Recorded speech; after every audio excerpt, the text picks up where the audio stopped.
Rakitic gets the homework done for Barca right on time and sends the pressure right back to Madrid.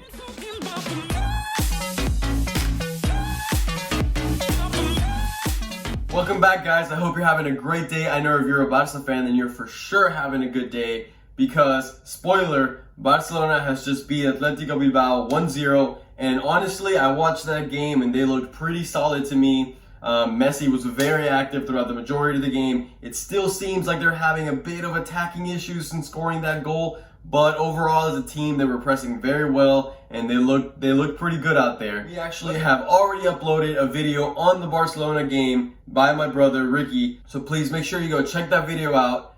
But for today we are talking about Real Madrid, and especially I just want to give a quick shout out to a legendary man of the club. One man that has won 4 Champions Leagues throughout his career, 1 as a player and 3 as a manager. And I'm sure by now you know who I'm talking about. That is right, Zinedine Zidane. Today is his 48th birthday, so happy birthday to you. And thank you for everything you have done for all of us Madridistas. In addition to the great news of Zidane's birthday, today we saw as Ramos, Hazard, and Isco all 3 returned back to practice, and all 3 have been called up to the game and will be available for Zidane's disposal to play tomorrow. Now on to our opponent, Mallorca. They have honestly not had the greatest of seasons, but I do want to remind you guys that they are one of the few teams that has actually already beat us this season in the league, beating us 1-0. They're currently in the relegation battle, fighting against Leganés, Espanyol,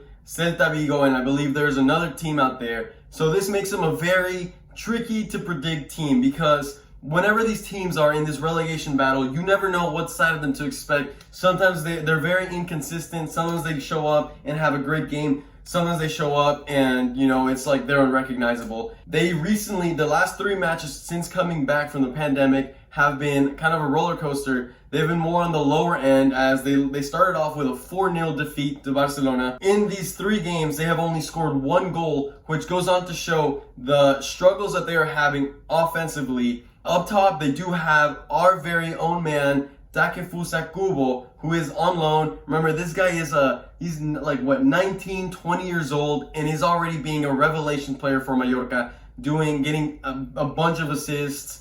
He has great dribbling, a great vision, and every now and then comes up with great shots. So that is definitely someone that Real Madrid is going to want to be on the lookout for this game, as we don't want our own man causing us trouble. This Mallorca team tends to be a very defensive team. They love to defend in a block. They are the classic team that likes to park the bus and get you on the counterattack. Unfortunately, this does not suit Real Madrid's gameplay very well, as they themselves are a very counterattacking team. Honestly, the key for this game will be for us to get that early goal. As I've mentioned earlier, for Real Madrid, this is exactly whenever they tend to struggle. When they don't find that early goal, and as the game proceeds, they start to lose their heads. And this is actually something that I really praise Barcelona at. If they don't find that early goal, they continue with their game. But Real Madrid is the type of team that starts kind of losing their minds. They start sending in crosses. They start doing things that they don't commonly do. So it's going to be very important that we keep a calm head and try to get that early goal. But if we cannot, like I said, stay relaxed and keep looking, keep taking your shots from outside the box. We have many players to come off the bench that can change our game. So that's where Real Madrid is going to have to really rely on. Okay, now let's jump into that potential starting lineup that Zinedine can put out there. In goal, I think it's pretty certain who's going to be starting for us. Thibaut Courtois, he's been having a great season. As of right now, he is the goalkeeper with the least amount of goals conceded and the most clean sheets. So I think it's pretty secure that he's going to be in goal. On the right back slot, we're probably going to be seeing Dani Carvajal. Ever since we loaned out Odriozola, there's really not much competition for him. The only other person that could potentially replace him is Nacho, and he is hurt. So I think it's pretty certain that we're going to be seeing him. It'll be really interesting to see how Zidane rotates him moving him along with these games, because there really isn't a clear substitute for him unless you want to bring in left backs to right backs. In the center back slots, we are surely going to see Rafael Varane. I talked about how he had a great game against Real Sociedad. And alongside Varane as his partner, I think we will be seeing Eder Militao. We talked about how Ramos picked up a knock in the Real Sociedad game. He had to be subbed out. He didn't even practice yesterday. Today, like I said earlier, was his first day back. I think Zidane will take this opportunity to give him much needed rest and let that knee heal up. Don't let the minutes accumulate. Meanwhile, on that left back position, I think we will be seeing Ferland Mendy this time. Zidane seems to be rotating both him and Marcelo pretty efficiently. Now onto the midfield. I want to remind you guys that Casemiro picked up that 5th yellow card in the Real Sociedad game, meaning that he will be missing this game. And the most clear substitution for him is Fede Valverde. Even though that is not Fede's clear position as a center defensive mid, he has played there for us before, and I think he will do perfectly again. And alongside him, I will place Toni Kroos and Modric, the two men that have done so much greatness for Real Madrid and winning Champions Leagues. This leaves 3 positions up for grabs, and that is the front 3. And on the right side, I think we will finally be seeing Marco Asensio take that spot. You know, we saw him come up against Valencia, and within 30 seconds, his first touch, he scores. Meanwhile, on that left side, I think Zidane will continue to be careful with the amount of minutes he gives Hazard. Doesn't want him to get injured, and I think he will want to continue taking it easy on him. So I think Vinicius will be on that left wing once again. Like we said earlier, he had a very, very good game against Sociedad, and I think it's a perfect opportunity for him to keep working at it and hopefully also back up a goal that he very much needs.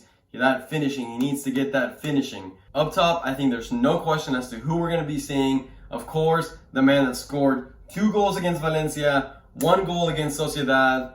You know who that is, Karim Benzema. He's going to be up there leading the front 3, and we'll see what he can do. Overall, I think on paper, this looks like it could be an easy game for Madrid. You know, they're playing someone who's in the relegation zone, and Madrid has been in really good form, but I don't want us to be deceived by that. Mallorca is a very good team. They've got quality players up top, and I think it's going to be a lot closer than expected. With that being said, I still fully expect Madrid to win. It goes without saying that every game from here on to the end of La Liga is a must win, and I do think Madrid will take that victory 3-1. Hopefully we'll be seeing a goal from Vinicius. Benzema will continue his great scoring streak, and why not? Modric will come up. The midfield has also been scoring a lot of goals. He will score a big long shot from outside the box. So let's hope Madrid can keep those nerves under control and reclaim the top position of La Liga. Anyways, that is all I got for you today, guys. Please make sure you go check out those other videos that we have posted. I hope you guys enjoyed this video. Have a great day. If you could please drop a like, hit the subscribe button, and I'll see you guys later. And as always, a la Madrid.